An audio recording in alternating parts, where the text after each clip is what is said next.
What's good, y'all? After UFC Baku at the press conference, Dana White announced that Jon Jones officially retired. He said that Jon Jones called him last night and pretty much told him that he's stepping away from the sport, which has elevated Tom Aspinall to the UFC heavyweight champion.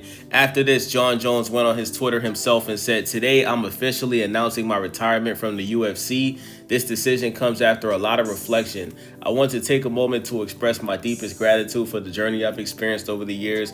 From the first time I stepped into the octagon, my goal was to push the boundaries of what was possible in this sport.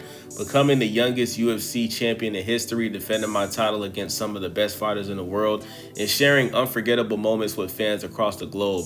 These are memories I'll cherish forever. I've faced incredible highs and some tough lows, but every challenge has taught me something valuable and made me stronger, both as a fighter and a person. I want to thank the UFC, Dana, Hunter, Lorenzo, God, my family, coaches, teammates, and all of the fans who stood by me through every chapter. Your unwavering support and belief in me has been my foundation. To my fellow fighters, thank you for bringing out the best in me and for the respect we've shared inside and outside of the cage. As I close this chapter of my life, I look forward to new opportunities and challenges ahead. MMA will always be a part of who I am. I'm excited to see how I continue to contribute to the sport and inspire others in new ways. Thank you all for being part of this incredible journey with me. The best is yet to come." Then he goes on to say, "I'm completely overwhelmed right now. I love you guys so much. Thank you." Then he goes on to say, keep in mind, even the media can get it wrong sometimes if they don't have all the facts. Don't believe everything you read online, right? So after this announcement was made, right, there was some very shocking news. Not really shocking because Jon Jones actually has a history of doing this type of shit. But Jon Jones was hit with another criminal charge in Albuquerque where he lives at. Let me pull up the article and see what it's about. So let's see. It says the criminal complaint stated Albuquerque officer was investigating a traffic crash near San Mateo in Lomas when she came across a woman in the front passenger seat of one of the cars exhibiting signs of significant intoxication and lacking clothing from the waist down. The woman briefly said Jones was the driver but fled the scene on foot. She then called Jones, the complaint stated, and a police service aide spoke to the man on the other end of the call, believed to be Jones. He appeared to be heavily intoxicated and made statements implying his capacity to employ lethal force through third parties to the PSA, the court stated. The PSA requested backup after what was believed to be a threat. When the police officer then talked to Jones and said similar allusions to violence were made. The man on the phone never answered direct questions about whether he was Jones, the complaint stated. When interviewed in person a few days after the crash, Jones said the woman found in the car had left his house earlier in the day intoxicated and called him after getting into a crash. At which time Jones said the person she handed the phone to immediately opened the conversation with unprofessional language, which led to him to doubt the legitimacy of the individual's claim. The woman later told police she drank alcohol and consumed mushrooms at Jones' house and recalled needing to change her clothes at his house. And her next recollection was being at the scene of a traffic accident.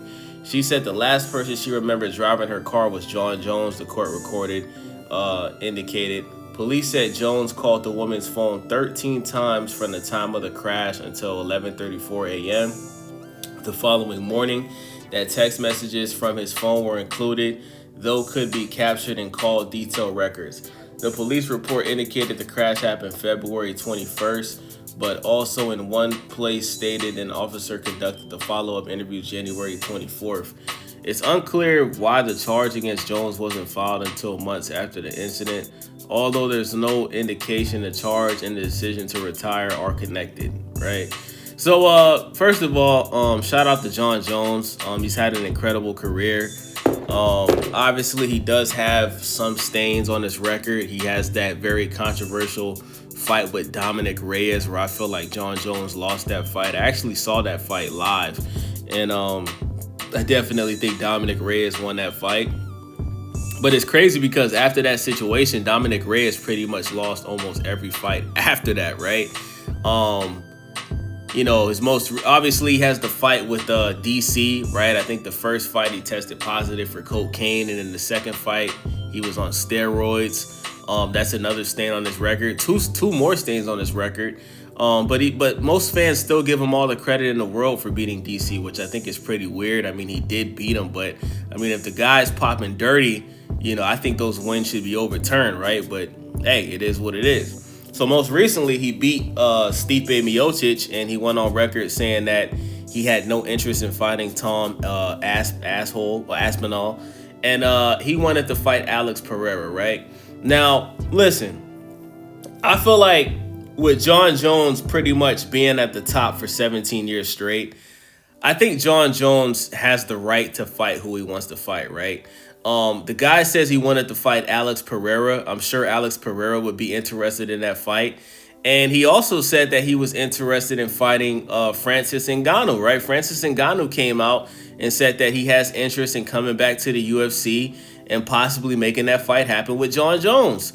Now, Tom Aspinall, he's only popular because he's found a way to attach his name to Jon Jones, pretty much call him out, pretty much talking about him every day on Twitter, making videos about him with the little ducks and all that. And it's very clever, right? Very clever way to jumpstart your career. But I'm not a fan of people that become famous by attaching themselves to somebody else's career. I don't like that, right? But the same thing that Tom Aspinall was doing to Jon Jones is the same thing that David Benavidez is doing to Canelo Alvarez. I love the fact that these guys are calling out the top guy.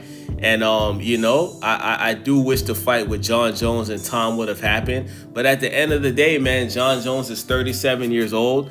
And I think that his resume speaks for itself. He's fought all of the top guys.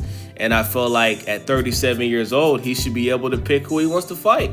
Dana could have made a fight happen between Jon and Alex Pereira. I 100% think that UFC fans would have been satisfied with that. Obviously, Alex Pereira is more popular than Tom Aspinall. He's more known worldwide than Tom Aspinall, right? And I also think that Dana White could have reached out to Francis and, bring Francis back for 2 fights. Have him fight Jon Jones and then have him fight Tom, right? So I think that Dana White dropped the ball on this. I don't blame Jon Jones. Did he duck Tom Aspinall? 100%. Because after his fight with Stipe, he said if he fights Tom Aspinall, he wants that fuck you money. Dana White gave him that fuck you money, right? Allegedly, Jon Jones was offered money that he couldn't refuse. He initially agreed to the fight, and then last night he reneged, right? He reneged and told Dana he's retiring. So he definitely ducked Tom Aspinall. It seems like he's scared of Tom Aspinall. But I think Jon Jones would beat Tom Aspinall, right? I do. I just think that Jon Jones, I think because so many fans have turned against him and they're picking this guy over him, I think that makes him feel some type of way. Because think about this, guys. When you look at all of Jon Jones's fights, right?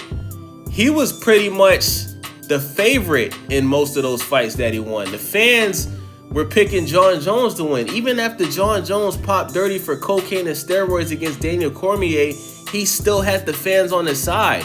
And I think that this is the first time in Jon Jones's career where the fans are picking one guy to beat him. And I don't think he likes that. I think it does something to his confidence. I think that it makes him feel some type of way. And I think that Jon Jones is jealous at the fact that this guy, Tom Aspinall, who hasn't fought all of the great fighters that he's fought, is getting all of this credit and fans are picking him to beat him. That's what I think about this situation. But let me know what you guys think in the comment section, man. It's your boy Wavy, Stay Wavy TV. Subscribe, leave a comment, thumbs up the video, and most importantly, share the video to your mama. I'm out.